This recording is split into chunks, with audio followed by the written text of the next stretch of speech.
must be here somewhere. This way!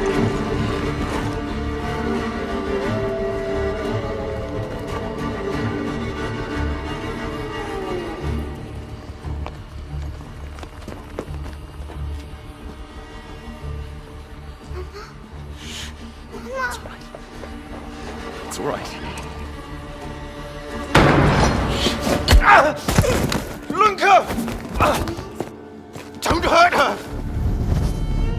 You gave us quite the chase, young. Please, sir. She's just a child! Roderick, remind me, did I make an exception for children? No, sire. No. That would have been foolish, would it not? They spread the plague just as well as adults. And there's only one way to stamp out this sickness. No!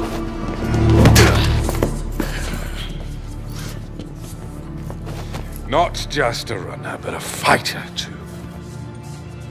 Had we met under a different moon, things might have ended.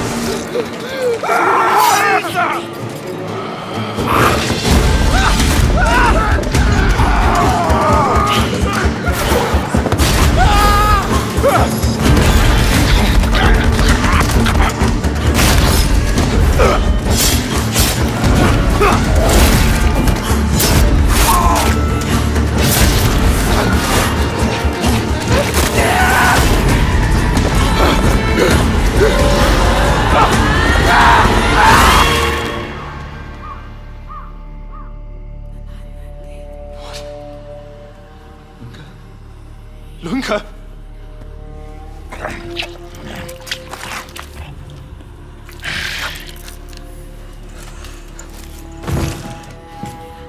My sister. She needs help. Fast. Please, let us pass through. I beg of you. Please. Please.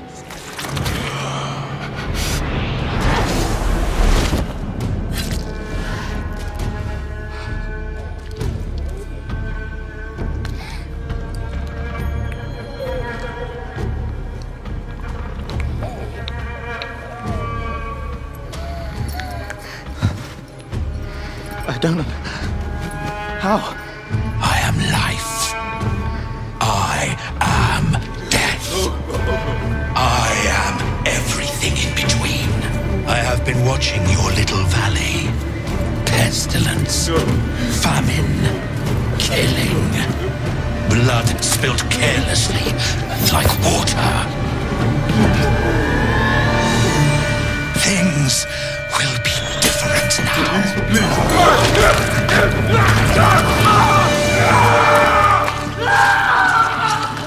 For all of you.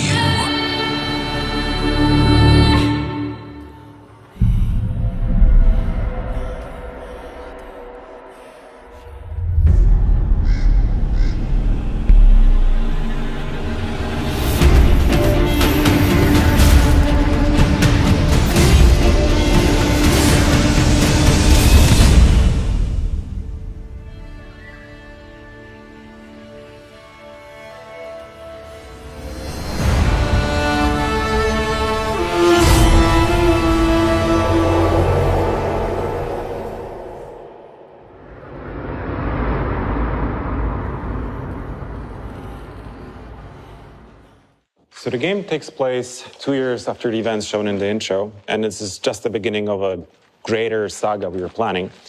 So we get to meet the character at the beginning of his adventure, which I think is really cool. And Coen in general is so much fun to write and flesh out because he's not your typical game protagonist. He's not a grizzled veteran who's seen it all, who is cynical about the world, who comments the world with like one-liners. He's a young guy who, at heart, is emotional, he can get vulnerable, he's honest about how he feels. What I love in Coen is that he'll be never a superhero. He'll be never overpowered. At the day, as a human, he can fight with a sword, he can use and discover dark magic, but he can be killed by anyone. At the night, he encounters a lot more difficult enemies. He can use some vampiric abilities.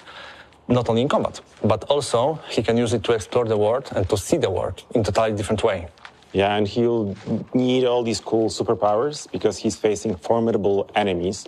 This clique of vampires who decided to take over the world, turn it upside down, and set the rules.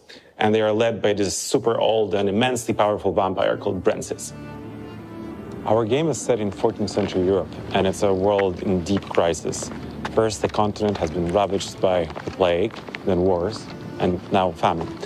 And all the while, vampires have been watching from the shadows, waiting for the perfect moment to strike. And finally, when humanity is at its lowest, they come out of the shadows, they overthrow the feudal lords, and they move into their castles.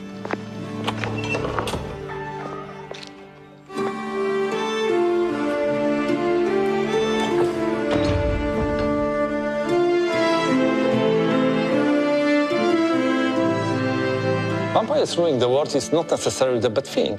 Feudal lords in that time killed the whole villages to prevent, the plague. And the vampires, they defend Coen and his sister. They even healed Lunka. And, I know that people need to pay taxes in blood, but it's not a huge cost of safe and good life. Well, to that I'd say that vampires' favors are uncertain. And sure, they protect the people of the valley where the game takes place, but they see them as cattle, so they protect them to then lead them and ultimately kill them. And the blood tax you mentioned, it's taken from everyone, the frail, the weak, the old. Each week they have to convene at the church for a blood mass. So for some people, that's deeply traumatizing or might even end up in them dying. So in the end, I'd say the balance is more or less equal. And that's something that I actually really like about our setting, this world, that nothing is simple. Nothing is just black or just white. And you have to decide for yourself, like, what do I think is the right choice? What is the path I want to take? And what is the path I want to avoid? And ultimately, Coen's family ends up in the dungeons of the Vampire Lord. And even as Coen is trying to free them, he will meet people who still support the regime. It's even more challenging for players because Coen has only 30 days and 30 nights to save his family. In most games, Sandbox means gameplay freedom. In our, it means narrative freedom. We don't think about the quest like the main quest or the side quest. We just have quests. Players will craft their experience through the game by themselves, and nobody will have the same. And we call it native sandbox. Yeah, that's something that really excites me because that means that no two playthroughs will be identical. That each player will have a unique experience. And that's the true magic of video games, and that's why I love making them.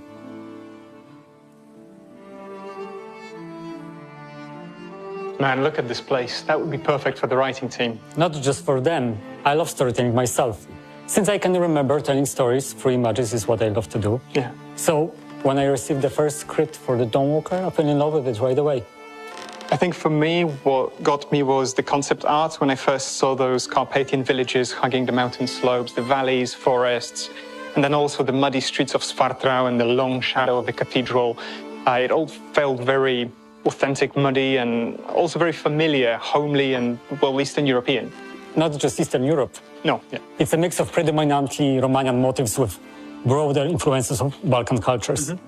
It gave us a freedom of creation. It's a vast range of inspiration from Polish log houses to Ukrainian or Balkan clothing to Romanian defensive churches. That variety in that broad spectrum was also interesting to get because I never thought as an environment artist I would have to learn in Romanian how to Google specific museums just to get the references. On the other hand, we also set a boundary for ourselves, and that boundary is a time period of inspiration ranging from the 13th to 15th century. Mm-hmm. And this is meant to ensure the visual consistency of the world. Yeah, and that is also quite a challenge to make sure that what you create is authentic, grounded, and has a real sense of place, but at the same time isn't just a picture and invites exploration and promotes that gameplay. I wanted to see how far we could push realism so that players truly feel part of the narrative. But this is not a simulation of medieval life. Not at all. Realism can be boring, and we wanted to create something exciting. And that's where the magic comes in. Yes, the magic. Our magic isn't filled with fireballs or flashy lights. Yeah, it's It's probably even more interesting to get right than the realism part of it, because when a quest brief comes through and the magic is manifest by, I don't know, birds flying in the sky in a strange formation or the northern lights not being in the north, it really makes you rethink the whole location and how it should come together to marry those two aspects. Our magic is also serious and it's closer to paranormal phenomena than to traditional spellcasting. It's like the X-Files set in the Middle Ages, all deeply rooted in the history of the Dawnwalker world. Yeah, and I think it's the weather and the lighting system that do majority of the heavy lifting to take a location and really push it one notch above realism to give it a slightly off feeling. I think my favorite location for that is the cathedral. During the daytime, it's that monument to Gothic architecture with people bustling around.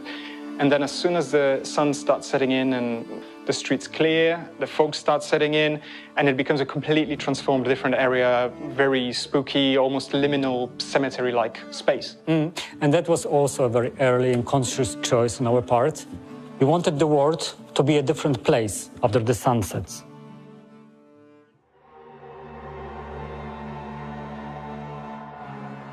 Right, so hold on. Environment art is something I understand, right? I do it every day, I understand the creative process behind it, but I've never touched anything to do with character art, which is your speciality. So would you mind walking me through what was your creative process in coming up with that whole thing? Sure. So we approach the work on vampires very seriously. It's a whole new universe. What's even better is that it's a mix of familiar elements with a fresh twist. We all know that vampires are well-defined in pop culture and have been around for a long time, so we wanted to create something fresh. So what primarily sets them apart is their teeth. Our vampire teeth keep growing throughout their lives. The older the vampire, the more teeth they have.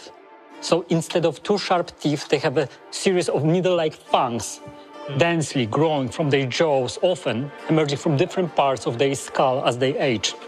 The teeth keep growing because the vampire can use them to create another vampire. And the mechanism is very simple. The vampire pulls out his fang and drives it into the heart of its victim. Lovely. So what's interesting is that our vampire's teeth aren't visible at first. They can extend as the mouth opens, and it looks really creepy. Yeah, I still remember the first time that the animations came through from the character art team, showing the mouth opening and the teeth growing, and it was absolutely disgusting. I loved every bit of it.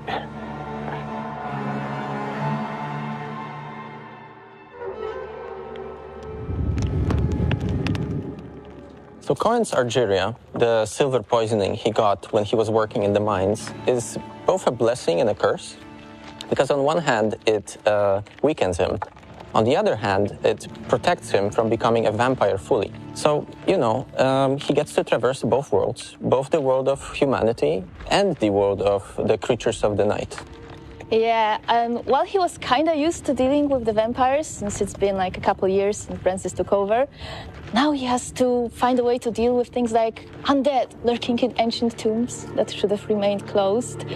Kobolds that used to only prey on miners going way too deep into the mines, or even Uriashes, who used to live high up in the mountains, secluded, and now they are in Francis's troops. Yeah, and they are vastly different. Oh yeah, they all have their own separate cultures, and well, if you want to deal with them, I would kinda like to you should get to know them a bit, or else you might get tricked, because they all have their own goals, aspirations now that they came out of the shadows in Francis's wake. It's a source of a lot of tension, right? Yeah, there's a lot of tension. Some of them can cooperate with humans, but mostly it's just new issues, new problems nobody had to deal with before. But I think this is great because all of that tension, all of these problems are great storytelling material for us, for building all of that content. For example, Francis, he had to normalize this thing for the humanity, convince everyone this is the new normal. Yeah. And the way he did this was, first of all, you know, there was a lot of social turmoil. And on the other hand, a lot of deeply held religious beliefs. And he twisted them. He turned himself into this messianic figure. So, for example, he introduced these blood masses where he feeds a human vampire blood, right? And at the same time, they have these other things like punishing criminals with, like, draining them dry. Yeah, but, well, you know, some people actually liked it because once Francis came in, he set up a new order of things, he finally got down to business, and then he locked the valley off so that nobody can touch it, no outside influence can touch it. And, well, some others did not like it so much, and they began to reach into the depths of forgotten magic, occult, stuff like that. Yeah, so either way you look at it, the Veil Sangora will never be the same again. Not a chance. That is a lot of world building, isn't it? Oh, absolutely. There are so many things we need to remember to make this into a cohesive whole. And at the same time, you have the challenges posed by the open world itself. Because, you know, there's a risk of the content being formulaic or repetitive. We handcraft all of it, and we focus on telling these unique themes we really care about. Oh yeah, we want to talk about loss, about the meaning of family, about opposing tyranny, about trying to coexist with creatures you've never had to coexist with before. Well, but that would be difficult to do with just Coen and Francis, right? Impossible, actually. We had to create a whole host of characters, and we really wanted to avoid having cardboard cutouts, like without motivations, without backgrounds, goals and ambitions. But, you know, when you meet those characters, your goals and ambitions may overlap, and you befriend them, or it might be the opposite, and you go on a warpath with them. But, you know, given the goal that you have ahead of you, it might be good to have some friends to go along with. Well, but you could go on your own, right, if you wanted. Well, yeah, you could just grab a sword and go storm the castle. Yeah. But, you know, it might be wise to, for instance, find the rebel cell and try to dismantle Francis's rule with them. Or, I don't know, listen to what an agent from outside of Veil Sangora has to say. Which is exactly why I love how we structured the game, because we offer a lot of choice in which characters do you want to interact with, which you might want to skip altogether. And also on top of that, you have this layer of non-linearities where you can decide their fates, but also the fate of Coen and his family. Yeah, and I really like that because it gives us so much replayability. You can always choose a different path. There's something else waiting there for you. Yeah, exactly. And also, on top of that, you know, get to find all these secrets of Veil Sangora and fill all the blanks and, you know, explore the world. And yet another path might be lurking within that. Handcrafted content is all good and well, but on top of that, we also have a number of really cool gameplay systems that further feed into the narrative. Yeah, and speaking of feeding, my favorite one is the blood hunger. It lets me play a real vampire. I don't just have to drink blood to use my cool abilities in combat, but if I talk to someone without feeding first, I might just lose control and I might eat them.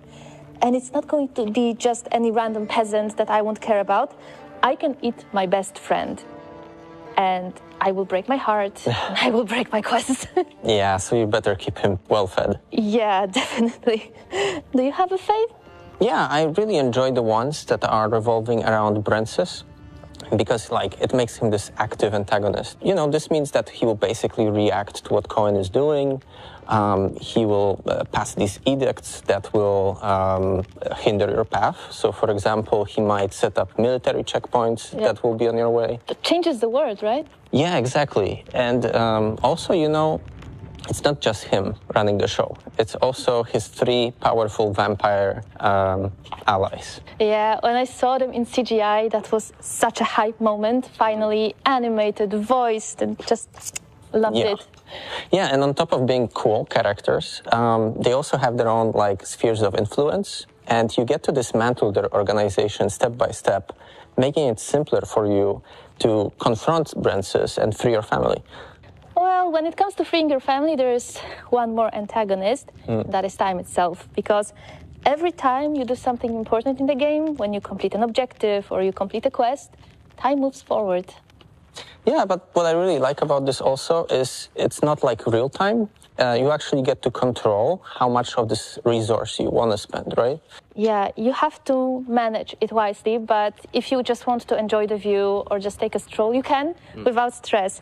But once you get down to business, you have to do it smart. Yeah, so I think all of these things combined, handmade quests and the gameplay systems, create for this really fun, unique experience. Yeah, and you know what? I cannot wait to see what shenanigans players will get up to playing with those systems. I will be there watching it. Same.